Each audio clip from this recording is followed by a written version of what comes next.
내가 말하기를 나의 행위를 조심하여 내 혀로 범죄하지 아니하리니 악인이 내 앞에 있을 때에 내가 내 입에 재갈을 먹이리라 하였도다. 내가 잠잠하여 선한 말도 하지 아니하니 나의 근심이 더 심하도다.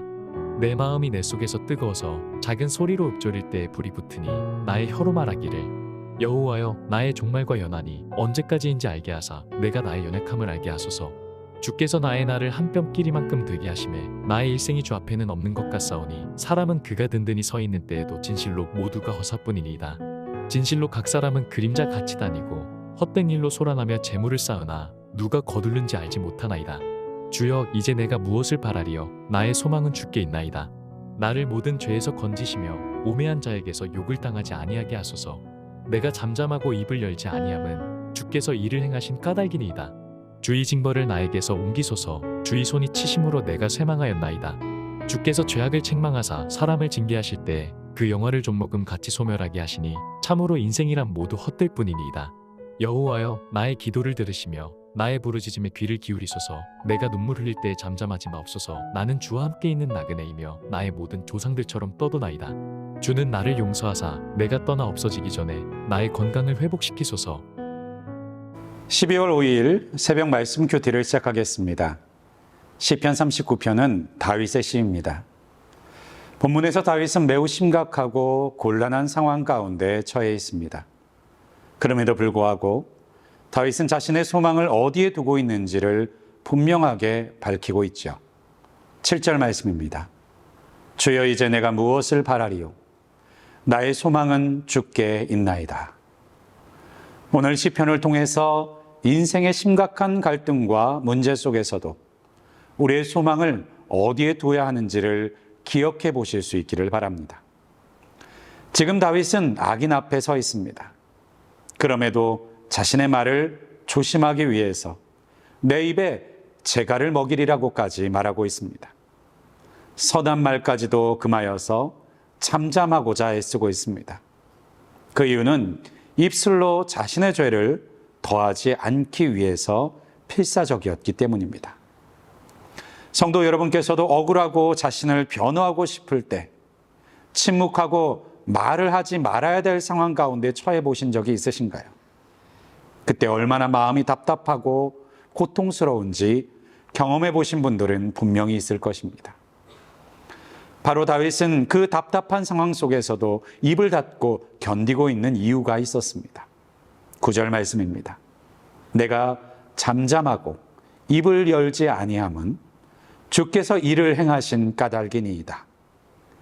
이어서 10절에 있는 말씀을 통해서 보면 이 모든 것이 하나님의 책망이라고 고백하고 있는 것이죠. 그리고 그 책망이 얼마나 엄격하고 철저하셨던지 다윗은 인생의 무상함을 느낄 지경이었던 것으로 보입니다. 이는 마치 욥에게 임했던 고난처럼 악인들 앞에서도 할 말을 잃고 침묵할 수밖에 없는 상황이며 또 13절에 있는 말씀을 보면 육체적으로도 심각한 어려움을 겪고 있다는 것을 알 수 있게 해줍니다. 이러한 인생의 파도 위에서 하나님의 징벌까지도 짊어지고 있는 다윗. 세상의 사람들로부터도 하늘로부터도 온갖 고난과 고통이 쏟아져 내리고 있는 그때 다윗의 선택은 하늘에 계신 하나님을 향한 기도였습니다. 12절 상반절의 말씀입니다. 여호와여 나의 기도를 들으시며 나의 부르짖음에 귀를 기울이소서. 내가 눈물 흘릴 때에 잠잠하지 마옵소서. 다윗은 하나님께서 공의의 하나님이시지만 또한 사랑의 하나님이시라는 것을 믿고 있었던 것입니다.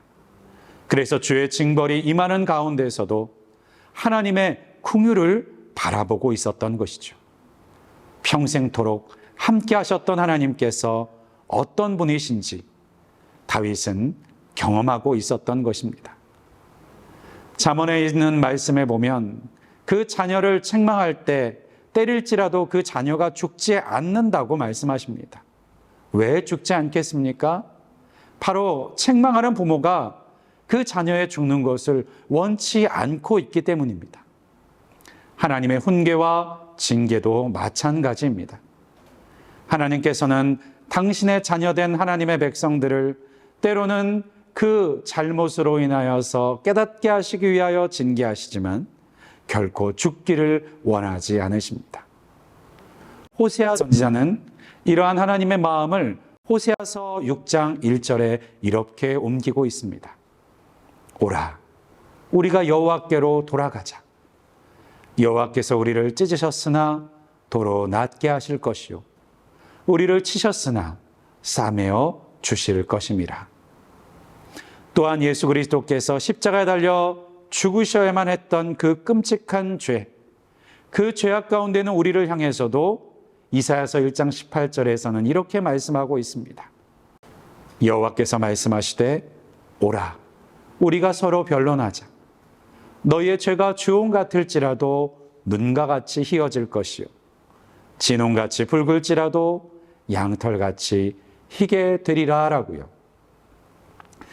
다윗은 자신의 모든 인생이 허무해질 만큼 신박한 인생의 문제 앞에서도 하나님께 소망을 두는 일을 포기하지 않았던 것입니다.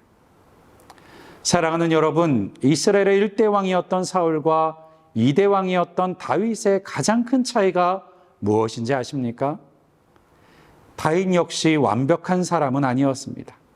하지만 사울과 달랐던 것은 다윗은 자신이 저지른 어떤 실수와 허물 앞에서도 하나님 앞에 달려가 엎드려 회개하고 하나님께만 소망이 있음을 결코 놓치지 않는 사람이었다는 것입니다. 그래서 이런 다윗을 향한 하나님의 평가는 사도행전 13장 22절에서 이렇게 말씀하고 계시죠. 내가 이새의 아들 다윗을 만나니 내 마음에 맞는 사람이라. 하나님의 마음에 맞는 사람이 과연 누구입니까? 바로 어떤 순간 가운데서도 때로는 하나님의 징계를 받는 상황 속에서도 하나님께 소망을 두는 것을 포기하지 않는 사람인 것입니다. 오늘 이 하루를 살아갈 저와 여러분 가운데서도 때로는 모진 고난과 인생의 허무함을 경험하고 있는 성도님들 가운데서도 하나님께 소망 두는 일을 결코 포기하지 않는 복된 사람들이 되실 수 있기를 주의 이름으로 간절히 축원드립니다.